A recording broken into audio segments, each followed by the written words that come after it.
So the first photo that I took was with a Sony Mavica with a whopping 2 megapixels. I thought, this is not good.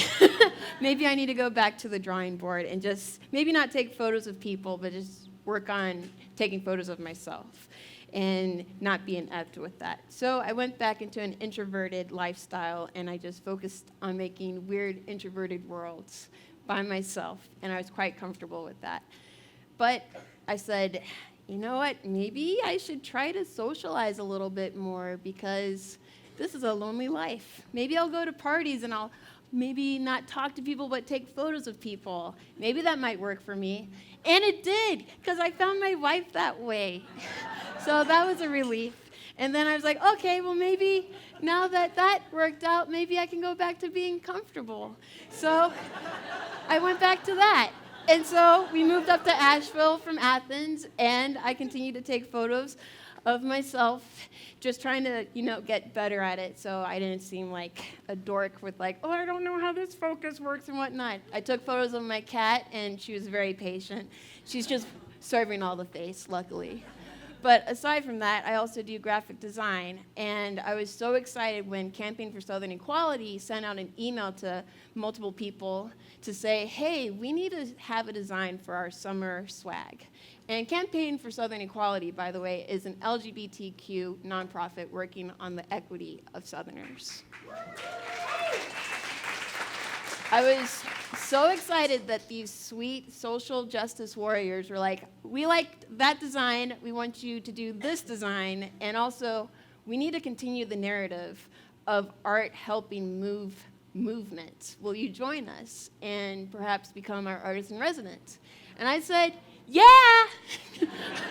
And so Al Murray and I, we worked to create a series where we would not just work on our own artistry, which is metalwork for Al, and photography and digital media for myself. We would try to invite more people to join the conversation because we don't know many queer artists, and that's a shame because we're introverts.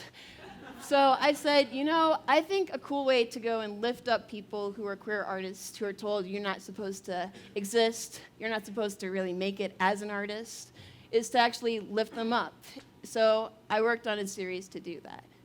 And Al's work, which is metalwork, focused on doing kinetic sculptures, which touched upon elements of people's roots, where they came from.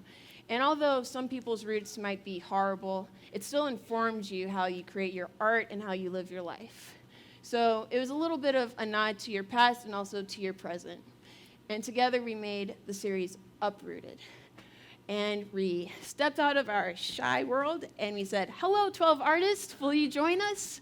And they were really awesome and generous. They allowed me to go to their houses, to their places of inspiration, be it at the River Arts District, or be like off of a mountain. This is Cortina Janelle Caldwell, and I was so excited to work with her because she is the director of the Ade Project, which also works with writers and artists. And I just really love this image of creating this phoenix effect.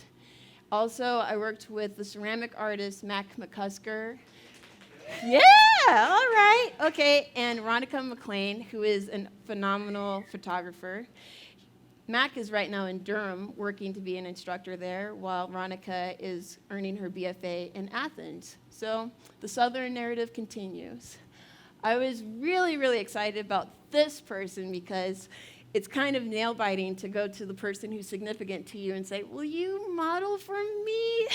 Although you've seen all of my weird endeavors and failures, Amanda graciously said, yeah, duh. And so we created that piece, which was really awesome. Outside of Uprooted series, I wanted to continue building this queer art community. So we started having monthly convenings at Revolve Gallery off of the Ramp Studios. And we just continue to have more and more artists grow, and through these meetups, we started to do collaborations. So one of the highlights is working with cats. Right here we have the awesome illustrator Mars with her cat Sylvie, and Ollie with her cat Grandpa. And I encourage anybody to reach out if they need a pet portrait. I also wanted to break down gatekeeping, which can be found in headshots, especially for queer artists who are trying to make it. And so I helped provide free headshots for Kate Cam, who's trying to work as a science fiction writer and editor for an online magazine, as well as feature sculptures, like the one that was modeled on Ren. I also am working with Community Tool School to go and give agency to the female students of that shop class, which is really awesome because some people just take your photo and you're like, ugh, I hate that. But they're like, I want to be a warrior. I'm like, yes. I want to have stars coming out of sparks as I weld. Yes, you got it.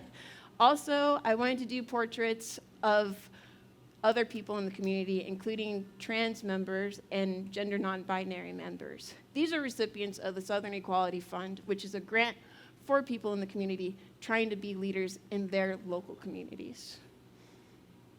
Another thing that I provided aside from photos was some more graphic design. And we recently released the Southern LGBTQ Health Survey, which basically wanted to highlight the health equity disparities that we have in the South.